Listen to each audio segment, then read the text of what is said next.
So then eventually, I shoot the elusive man. I have enough willpower to overcome him. I gun down the elusive man. I save Anderson. The elusive man has his final words about what he thinks about Earth, how he thinks it's so beautiful. And the upshot is I can't talk the elusive man out of it, and so I blast him and he blasts Anderson. And we end up with this really nice, like just wonderful moment where we're sitting there watching Earth. And there's actually like a really nice moment where the two of you are sitting together looking at like Earth being destroyed through the window. And Anderson dies, and it's like you're just still staring there. And I thought that was gonna be the end of the game, and I was like, oh, that's actually a good resolution. And there's like 2 or 3 seconds where you're just sitting there, and I was like all ready for the credits to roll. And then I sit down with Anderson in this great moment where it's clear that Anderson is about to die, Shepard's dying as well, and they just say their goodbyes. And it's heartwarming, actually. At that point, I expected it to just close out. I thought that would have been the perfect ending. Shepard closes her eyes. The war keeps going on. The elusive man is out of the picture, but not before he took a little toll. He made me shoot Anderson in the gut. I'm not doing so good. Anderson and I are like, word, it's over. We have a little sit down, leaning up against the thing. Anderson delivers that line. He's like, I feel like it's been years since I just sat down. Shepard's there. They're just kind of, it gets real quiet. You see that burning sun in the background. It's very dark. There's this beautiful silhouette shot. Shepard on the left, Anderson on the right. And Anderson dies. And it's just this really, and I'm thinking, now I'm gonna die. Now Shepard is going to die, and I'm gonna hear some calm chatter as I fade out that the Reapers are retreating or they're just falling apart. Oh my gosh, Shepard did it, Shepard did it. And then like you get the call from Hackett like, something's wrong, you gotta do it. I don't know. I mean, at this part I was kind of thinking something weird was up, but I was just kind of still accepting it. And then you climb onto this, you hit a button and then like a magic platform raises you up. And like the first time through the game, I kind of assumed that Shepard was just like not with it at that point. Because you see this space child who's the embodiment of, you know, the child you saw die at the beginning of the game who's been haunting you. So I was like... And out of nowhere comes this star child made out of light. And he kind of pissed me off for 2 reasons. First, he was in the shape of that stupid child from earlier that really just got annoying in all of Shepard's dreams. And 2, I wanted to be a character that I recognized from before. It could have worked if it was actually Harbinger showing up for you, or maybe if it was Caden or Ashley, depending on who died for you back on Vermeer, or just somebody you cared about. I did not care about the Star Child. I have to do everything, including getting on an elevator to go up and talk to Space Child. I don't like Space Child. I have not really enjoyed this whole child woods flashback fire thing the entire game. All right, it was a little creepy when Shepard was there and they were all like, but Space Kid, I could do without you. And that's where I actually started really enjoying the ending. I know a lot of people at this point kind of tuned out at that point, but I thought it was really cool. There's this godlike child you meet up there who's been with you the entire time. I choose to believe that like he appeared to you at the beginning of the game in the form of this boy, and this godlike child is deathly afraid of all life in the galaxy pretty much wiping itself out. And his solution to this is, I'm gonna make sure this doesn't happen by any time in this universe, either synthetics or organics get too powerful. I'm just gonna basically clean the slate and let them all start all over again. This is in Shepard's head because this child has been with him the whole time. And it's just kind of, it seemed, I guess my interpretation of it was that like, you have some power over how things play out. If you control the Reapers, you destroy them. And like, you're just kind of hitting a keyboard button. But in your head, you think it's like this big elaborate thing with this kid talking to you, just like your dreams. Like, you know, you're running through the forest and this kid is there, even though it's not really happening, you're just in bed. So when I chose synthesis, I assumed I was like hitting something on the computer and everything blew up and combined. And I kind of ruined the galaxy. But I never actually thought that the boy was there or that like I was finding out the real truth about the Reaper. I just thought it was stuff in my head going on. At this point, I'm thinking to myself, is this what everyone was so pissed about? Is this why everyone is all up in arms? The whole ending, I'm just waiting for that moment where I'm going to see the thing that everyone just gets livid about and feels super betrayed by. And I choose synthesis. Shepard pitches herself into the glowing green abyss. There's some weird cutscene where Joker's on the Normandy, like, let's get out of here, we gotta outrun the green tide! And then it's Adam and Eve, Joker and Edie on this lush, verdant new world looking like, we forge a new world today. And that's the end. And the funny thing is that the Star Child ends up talking about like all these different options that I have, and probably because I don't have enough war assets, he's like, okay, you have one choice.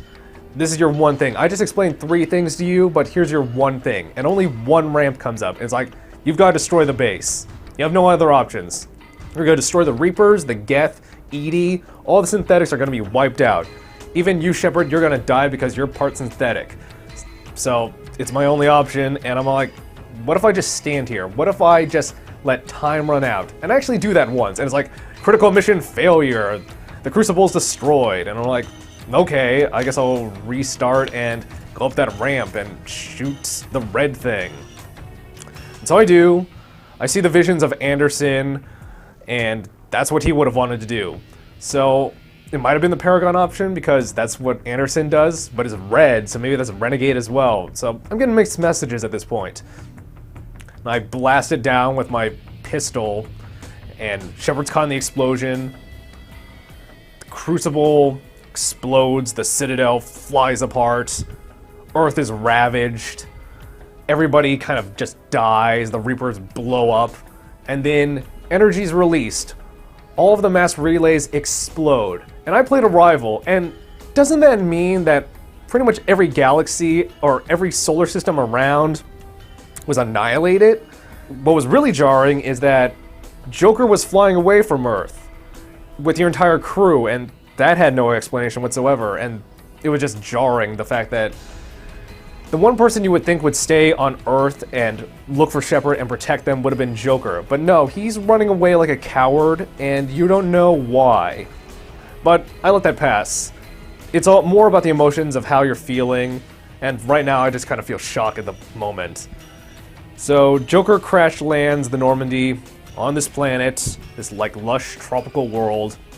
You don't know where exactly. Is it close to Earth? Is it not? Could somebody, you know, come and find them at some point, or are they just stuck? Joker comes out, first by himself, and then my love interest, Samantha Trainer, comes out behind him, and they're enjoying the view. All of my squad mates come out along with them. I believe Ashley, Javik, James, they seem to all survive. Edie, she kicked the bucket because of my choice or lack of choice, but I felt that was fine. And then just cuts to black. Credits. Here's the staff. I'm like, okay, that's good and all. And then, after all that, there's this weird scene with Buzz Aldrin and this kid, and it appears that Shepard has become this legend, that he's that she's the Shepard. They don't even remember her real name or what exactly she did. She's become fiction almost. And the old man is willing to tell another story, taking you back to the map and encouraging you to buy DLC. So that was unsatisfying at that point. You could have cut it off just with the credits, and I would have been somewhat satisfied. More explanation is good, but not necessary. It's all about the emotional feeling, and emotionally, I felt good. Just don't think about the ending too much. I didn't have 3 options, I only had 2. My 2 options were destroy the Reapers and kill all synthetic life in the universe, including the Geth, or control them. And I had this like really amazing moment where it was like, I have been fighting the Elusive Man this entire game, And he was right. He just wasn't strong enough to do it himself. And so I went the control route. And again, this is where I think the story is brilliant, because as I like stumble towards the control rods and grab them, you know this is Shepard's last moments. And Shepard's always been a very personal character to everybody. And so the game takes you up until the point where Shepard is just like being dissolved by this process. And his last will is preserved in what he does, because he has control over the Reapers for that split second before he dies. And the game is asking the player, you're Shepard, what did you tell the Reapers to do? It doesn't presume to tell you what your Shepard did in that instant, what was in their mind. And so what I told the Reapers was, hey, you guys have done a lot of damage. Why don't you go disappear for like 100 years and then come back and rebuild everything, because you guys are the arcs of civilization. You contain all technology that's ever been invented up until this point. So my Shepard died heroically, and the Reapers left, and they're gonna come back someday. And then there's this really jarring cutscene to where Joker's like bailing out with with the Normandy. And that was a little weird. There was like a scene missing there, because you really have no idea why Joker's like fleeing through the Mass Effect relay. The Normandy gets hit by this blast wave, and all of the relays in the universe just kind of disintegrate. And then it cuts to the Normandy on the surface of a planet, and they made it. And it was such a relief. Like, Joker made it, Liara made it, and Liara totally had like my space baby, because she made love to my Shepard right before the last mission. So like even physically, Shepard was preserved inside of an Asari woman. And I thought that was an eminently satisfying ending for me. I mean, just perfect ending. And then right after that, you watch the credits, and there's this just like cherry on top, where it ends with a couple of generations, or maybe one generation later, on this planet that your crew crashed. It's the descendants of your crew, and it's this grandfather with his child looking up at the stars. And what I took away from that scene was just this power of enduring human spirit. It's like the universe has been destroyed. Well, it's been saved, but like all the big technology in the universe has been destroyed. But guess what? We're going back to space. We're not going to let this hold us back. And that's how Mass Effect ended for me, and I thought it was an amazing ending. Am I thrilled with the ending? No.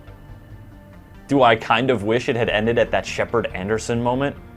Yes. I don't think that Mass Effect 3 should be changed. I think that if there's going to be DLC, if there's going to be add-on stuff that sort of is an epilogue to Mass Effect 3, I'd be interested in that. I'd be interested to check it out to sort of see what happens. Would I be psyched to pay $10 for it? No. Honestly, they shouldn't really change the ending. It should have been good first off, and it was only okay. It's not up to BioWare to go back and change all of the problems that were there the first time. It would be nice if they did, but it is not necessary. They should be working on new things. So I'm kind of totally into this indoctrination theory, because there's the weird plot holes that come up in, like what happens when you destroy a mass relay. It should destroy civilization. So by having an indoctrination theory, and this is all in Shepard's head, and the final fight is really just like you choosing to be indoctrinated or fighting it and breaking free of their control, like that makes more sense to me. Though it really only works if there's free DLC coming in the future that explains what really happens after you break out. So I guess we'll see about that.